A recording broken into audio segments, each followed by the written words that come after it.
I knew the HOA was bad, but I never thought they'd have the audacity to steal my car. That was the moment I decided I wasn't just going to fight back, I was going to make them regret ever messing with me.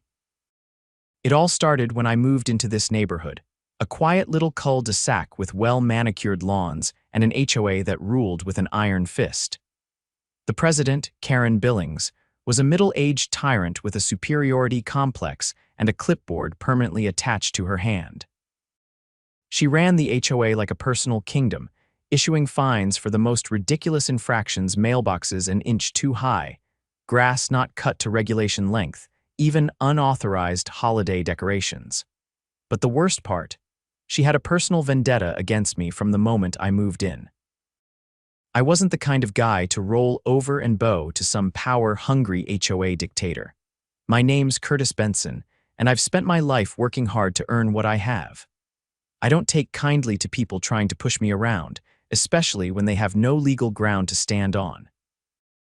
It started small, passive-aggressive letters about my trash cans being out too early, warnings about my truck being too large for the driveway, despite my neighbor having the exact same model, and then straight-up fabricated violations. I ignored most of it, knowing she had no real authority, but then she escalated.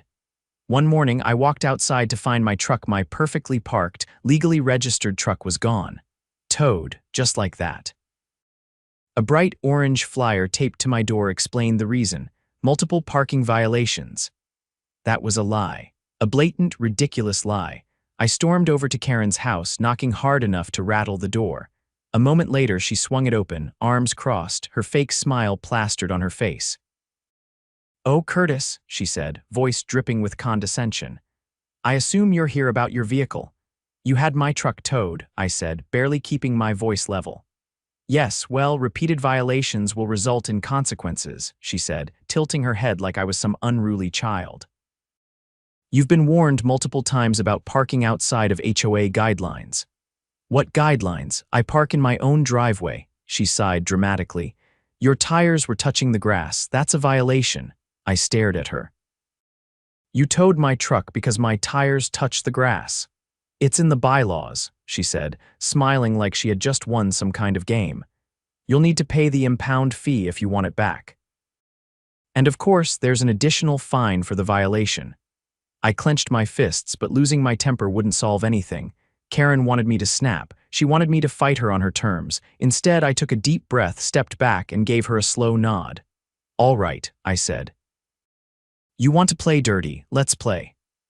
I didn't just want my truck back. I wanted to hit Karen and her corrupt HOA where it hurt. And luckily for me, I had just the plan.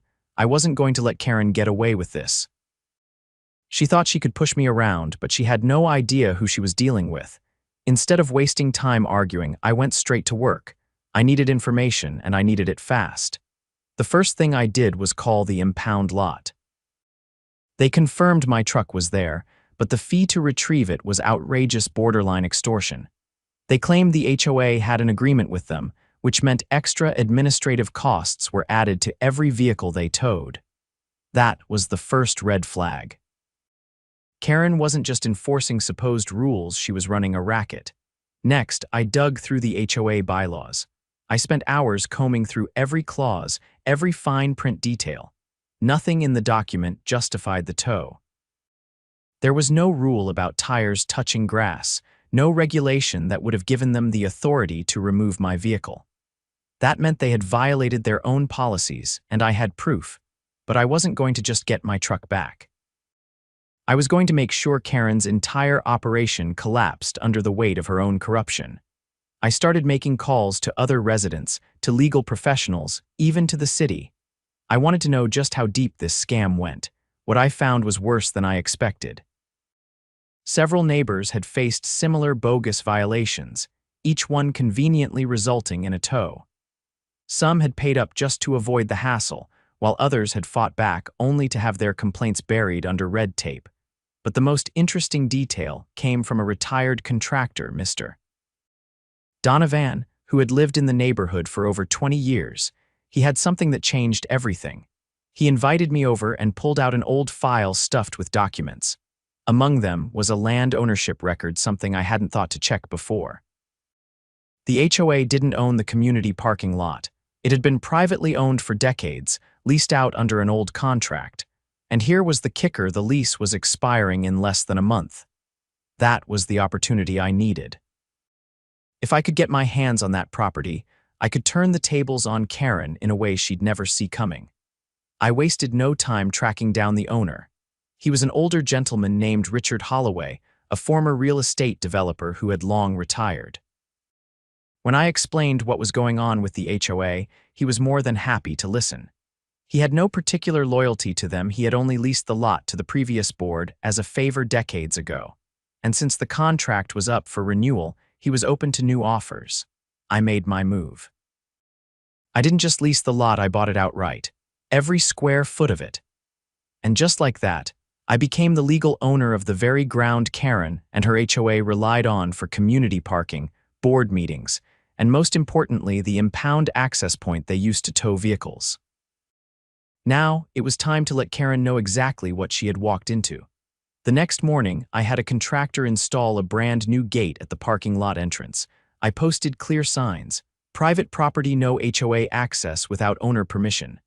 Then, I went one step further. I contacted the impound lot and informed them that their contract with the HOA was now void since they could no longer legally use my property to tow vehicles from the community. The fallout was immediate. By noon, Karen was at my door, her face red with fury. She didn't even bother with pleasantries this time. She demanded to know what I had done, insisting that I had no right to interfere with HOA matters. I calmly informed her that, actually, I had every right. I owned the parking lot now, and I wasn't renewing their access. She tried to argue, but the facts were against her.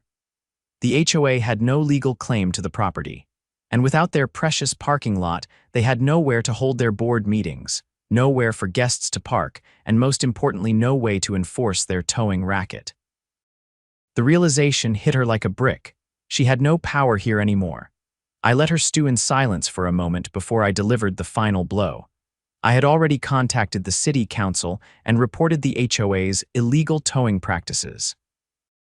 An investigation was underway, and if they found financial misconduct, which I was certain they would, Karen and her little empire would be in serious trouble. She left in a huff, but I knew this wasn't over. She'd try to fight back, but it didn't matter. I had just taken away her biggest weapon, and soon the rest of her corrupt operation would crumble. Now, I just had to sit back and watch the fireworks. Karen wasn't the type to accept defeat quietly. The moment she realized I had cut off their access to the parking lot, she scrambled to find a way around it. I expected her to retaliate, but even I was surprised by how desperate she became. The first sign of her panic came the next day, when a hastily printed flyer appeared on every doorstep in the neighborhood. It was filled with exaggerated claims about me being a threat to community order, and accused me of undermining the HOA's ability to maintain a safe and organized neighborhood. She even tried to spin it as if I had stolen the parking lot from the community, conveniently leaving out the fact that the HOA never owned it in the first place. Most of the neighbors weren't buying it. Over the years, they had grown tired of Karen's endless rules and fines. Some were afraid to speak up, but many were already reaching out to me, quietly offering their support. The parking lot scheme had affected more people than I initially realized. Homeowners who had been forced to pay unjust fines or had their vehicles towed without proper cause were eager to see her taken down. Then, Karen made her next move. She called an emergency HOA board meeting, which was usually held in the very parking lot I now controlled. Since they no longer had access, they attempted to hold it in one of the board members' garages, but it quickly became a disaster. Residents showed up angry, demanding answers about the illegal tows and questioning why the HOA had been charging absurd fees for years. The board was overwhelmed, unprepared to deal with the backlash. Word spread quickly that Karen had no good explanation for where all the money from the towing fines had gone. That was the crack I had been waiting for. I had already gathered financial records from multiple homeowners who had been forced to pay the HOA's ridiculous penalties. With the help of a lawyer friend, I compiled enough evidence to file an official complaint with the city, about financial mismanagement. If the HOA was found guilty of improper use of funds, the entire board could be removed. That wasn't just a possibility, it was now a very real threat to Karen's grip on power. She must have sensed the walls closing in because, the following morning, she tried something even bolder. A tow truck showed up in front of my house. I was watching from my porch when the driver got out, looking confused as he double-checked the address. I walked up to him before he could do anything. He told me the HOA had called him to tow my vehicle again, claiming it was in violation of community rules. I asked him to show me the paperwork, but he had nothing, just a vague order from Karen. That was all I needed to hear. I calmly explained that not only was this an illegal tow attempt, but the HOA no longer had any legal right to enforce parking rules since their previous contracts had been based on access to the lot. They no longer controlled. The driver, realizing he was being pulled into a mess, quickly backed off. Karen, who had been watching from a distance, stormed over, furious that her latest scheme had failed. She accused me of disrupting community order again, but this time she was the one out of options. I didn't even bother arguing. Instead, I informed her that the city had officially opened an investigation into the HOA's financial practices. The moment I said it, I saw the flicker of fear cross her face. She knew what that meant. For years, she had operated under the assumption that no one would challenge her. Her power came from intimidation and manipulation, but now, with real consequences looming, her confidence was cracking. Over the next few weeks, the investigation into the HOA's finances revealed everything I suspected and more. Misallocated funds, improper use of fines, and even payments to a towing company that had direct ties to one of the board members. It was all coming to light, and the residents were furious. The final blow came when the city imposed sanctions on the HOA, freezing their ability to issue fines until a full audit was completed. Without their ability to extort money from homeowners, the board collapsed under its own weight. Karen resigned shortly after, claiming she was stepping down for personal reasons. The truth was, she had no choice. She had lost control and everyone knew it. With the HOA's stranglehold broken, the neighborhood came together in a way I had never seen before. Homeowners started pushing for reforms, demanding transparency, and ultimately voting to restructure the entire board. The new leadership prioritized fairness over control, ensuring nothing like Karen's reign of terror could ever happen again. As for me, I got my truck back without paying a single penny, and I kept the parking lot just as a reminder that sometimes the best way to deal with corruption is to take away the very thing that gives it power. With Karen gone and the HOA in shambles, you'd think that would be the end of it. But power-hungry people don't just disappear, they find new ways to cling to whatever scraps of control they have left. And Karen, she wasn't going to walk away without trying one last desperate move. The trouble started about a week after the HOA overhaul. The new board was still settling in, sorting through the financial mess Karen had left behind. Meanwhile, I was enjoying the quiet, finally able to park my truck without worrying about it disappearing in the middle of the night. Then one morning, I noticed something odd. A group of men in work uniforms had gathered near the entrance of the parking lot. They had tools, measuring tape, and a clipboard. That alone wouldn't have raised any alarms, except for the fact that I hadn't hired them.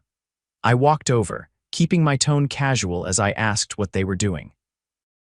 The man in charge, a wiry guy with a thick mustache, glanced up from his clipboard and informed me that they were here to assess the property for redevelopment. That was news to me. I pressed him for details, but he didn't have much to offer. He was just following orders, and his instructions had come from the former HOA president. That was all I needed to hear. Karen was trying to pull something behind the scenes. I sent the workers on their way, letting them know that whoever had hired them had no authority over the property. Then I went straight to work figuring out exactly what Karen was up to. It didn't take long. A few phone calls later, I learned that she had approached a local developer, claiming that the HOA was looking to reclaim the parking lot for a new project. She had pitched the idea that the community needed a new recreational space. conveniently leaving out the part where she had no legal ties to the land anymore. She was trying to force my hand, hoping that if I refused to sell, she could stir up enough outrage among the residents to pressure me into giving up control. But she had underestimated just how fed up people were with her antics. Rather than letting her spread her usual brand of misinformation, I got ahead of it. That evening, I knocked on doors, spoke to neighbors, and let them know what was going on. Word spread quickly, and by the next morning, Karen's little scheme had completely fallen apart. The residents weren't just against her plan, they were furious that she was still trying to manipulate things even after stepping down.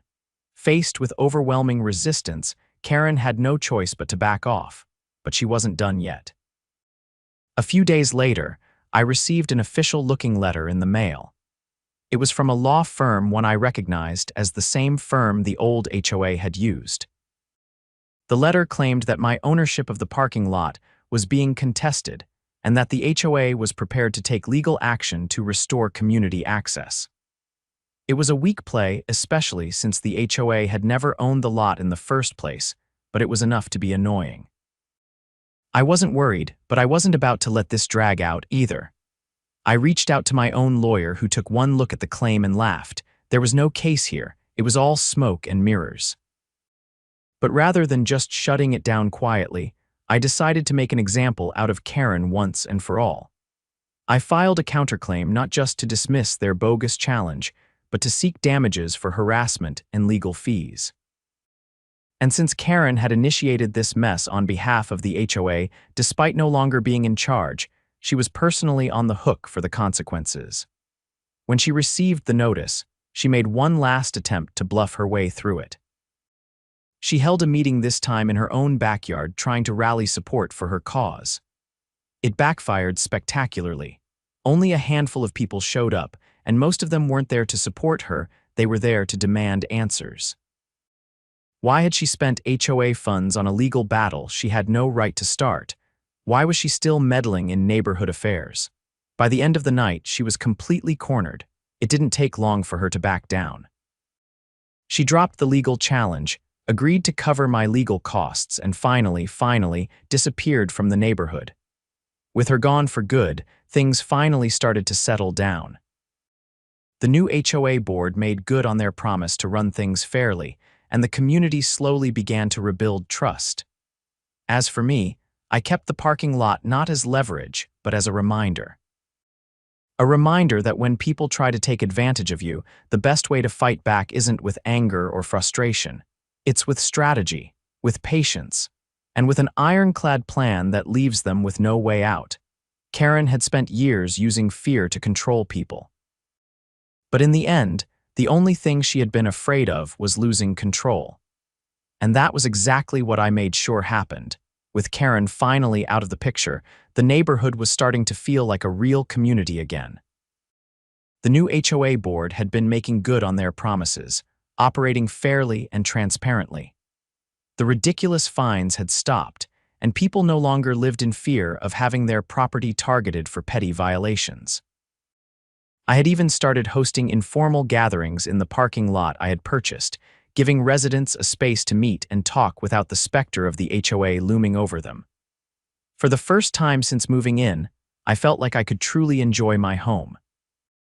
Then one evening, I received an unexpected visitor. It was an older man dressed in a crisp suit with a presence that commanded respect. He introduced himself as George Holloway, the son of the previous owner of the parking lot. I had spoken to his father, Richard, when I had originally purchased it, but I had never met George. His expression was unreadable as he politely asked if he could have a moment of my time. I invited him in, curious about what he wanted. He got straight to the point. His father had passed away a few weeks ago, and while going through his affairs, George had come across the sale documents for the parking lot. He wanted to know why his father had sold it to me instead of renewing the lease with the HOA. I explained the situation in detail, laying out everything Karen had done. I told him about the towing racket, the fabricated fines, and how the HOA had been using the lot as leverage to control the neighborhood. George listened intently, his expression tightening as I spoke. When I finished, He let out a weary sigh and shook his head. He admitted that he had always suspected something shady was going on with the HOA, but had never looked into it. His father had mentioned wanting to sell the lot to someone who would put it to better use, and hearing my side of the story, George agreed that it had been the right decision. However, he had one concern.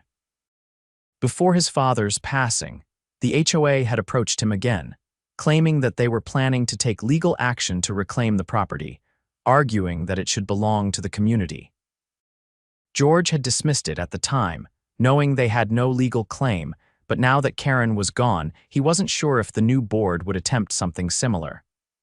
I assured him that the new HOA leadership was different.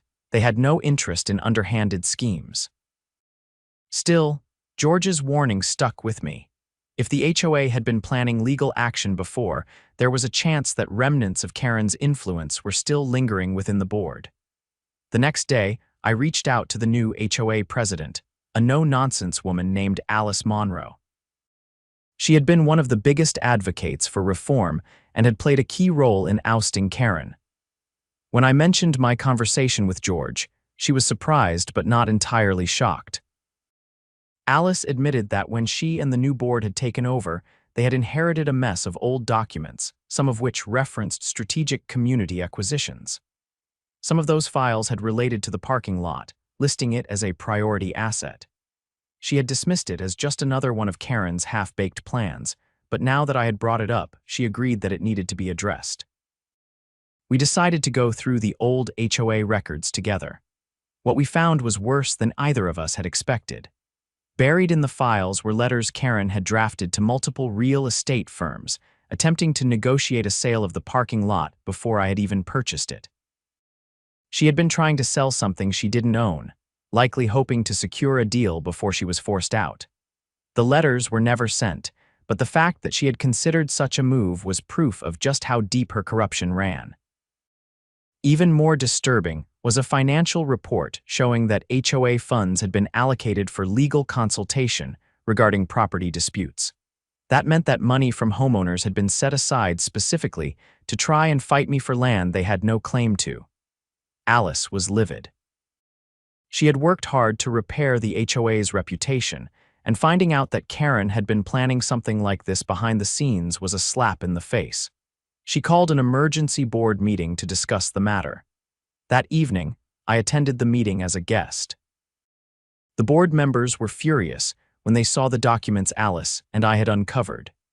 Some of them had suspected Karen hadn't been entirely honest about finances, but they had no idea she had been trying to manipulate property ownership behind their backs.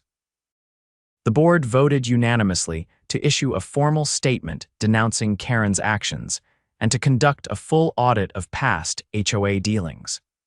They also agreed to implement new policies, ensuring that no future board could attempt something similar. With that settled, I decided to take things a step further. Since I owned the parking lot, I had the power to decide how it was used. I proposed officially designating a portion of it as a community space, free for residents to use without HOA interference. The board agreed, and within a few weeks, we had transformed part of the lot into a small park area with benches and greenery. It was a symbolic victory. The very land Karen had tried to use as leverage was now being used to bring the neighborhood together. As I watched families gather in the new space, I realized something important. This fight had never just been about my truck or the parking lot. It had been about standing up to corruption, about proving that one person could make a difference when they refused to back down. And as far as I was concerned, that was a win worth celebrating. With the parking lot now an official community space, things in the neighborhood had settled into a rhythm I could actually enjoy. The HOA, under Alice's leadership, had turned over a new leaf. Homeowners who once lived in fear of arbitrary fines and ridiculous rules were now actively participating in decisions that actually benefited them. It was the kind of neighborhood I had hoped for when I first moved in a place where people looked out for one another rather than waiting for the next petty violation to be thrown at them. But just when I thought the past was finally behind us, a new problem emerged. One afternoon, I was working on my truck in the driveway when a man in a navy blue suit approached. He had the polished look of someone who spent more time in boardrooms than out in the real world. He introduced himself as Daniel Whitmore, a real estate consultant. The moment he spoke, I knew something was off. He had a confident, almost rehearsed way of talking, throwing around words like opportunity and untapped potential, as if he were pitching me a business deal. He claimed to represent a group of investors interested in acquiring the parking lot. They wanted to develop it into something more commercially viable, though he was vague on the details. I wasn't interested. I told him outright that the lot wasn't for sale. It had become an integral part of the neighborhood, and more importantly, I didn't trust anyone who thought they could waltz in and reshape the community for profit. Daniel didn't push back immediately. Instead, he left his business card, saying he'd be in touch if I reconsidered. But I had a feeling this wasn't the last I'd see of him. Sure enough, a week later, strange things started happening. First, the new community space was suddenly flagged by the city for zoning violations. A notice appeared on the lot, citing obscure regulations that had never been an issue before.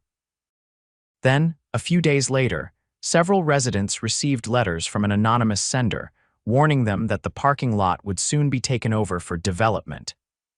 The letters claimed that anyone using the space would need to vacate immediately or risk legal consequences.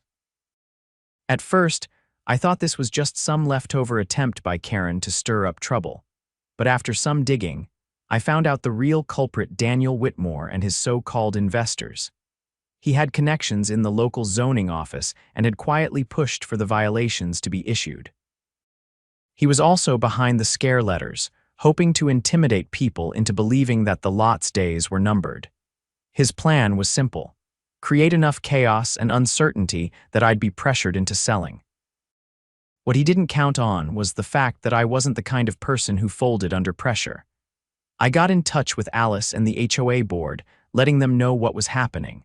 They were furious, especially since they had worked so hard to rebuild trust in the community. Alice reached out to the city to challenge the zoning violations, while I started gathering evidence on Daniel's shady tactics. Then, I took things a step further. Using the connections I had built in the community, I reached out to my own legal contacts and got a zoning expert involved. Within days, we had enough proof to show that the violations were completely fabricated. The city quickly reversed their decision once they realized they had been manipulated, and Daniel's scare tactics fell apart. But I wasn't done yet. I tracked down the names of the investors Daniel supposedly represented and reached out to them directly. It turned out that some of them had no idea what he had been doing. When they learned about the underhanded tactics he had used, they pulled out of the deal entirely. With his entire plan crumbling, Daniel made one last desperate attempt to convince me to sell. He showed up at my house again, this time without the polished charm. He was frustrated, trying to frame his actions as just business. I didn't even let him finish his pitch. I simply handed him a cease and desist letter, drafted by my lawyer, warning him that any further attempts to interfere with my property would result in legal action. He left without another word, knowing he had lost. With Daniel out of the picture, the community rallied even harder around the parking lot. It became more than just a space to park, it was a symbol of what we had fought for. The final nail in the coffin came when Alice and the HOA officially filed a case against Karen for her past financial mismanagement. The audit revealed that she had funneled thousands of dollars into personal projects under the guise of community improvements. The legal case against her was strong, and by the time the dust settled, Karen was not only forced to pay restitution, but was also banned from serving on any HOA board in the state. With her gone for good and Daniel's scheme crushed, the neighborhood finally felt like it belonged to the people who lived in it, not to power-hungry board members or greedy developers. And as I stood in the newly renovated community space, watching families enjoy the place that nearly got stolen out from under them, I knew one thing for certain: no one would ever take this neighborhood from us again.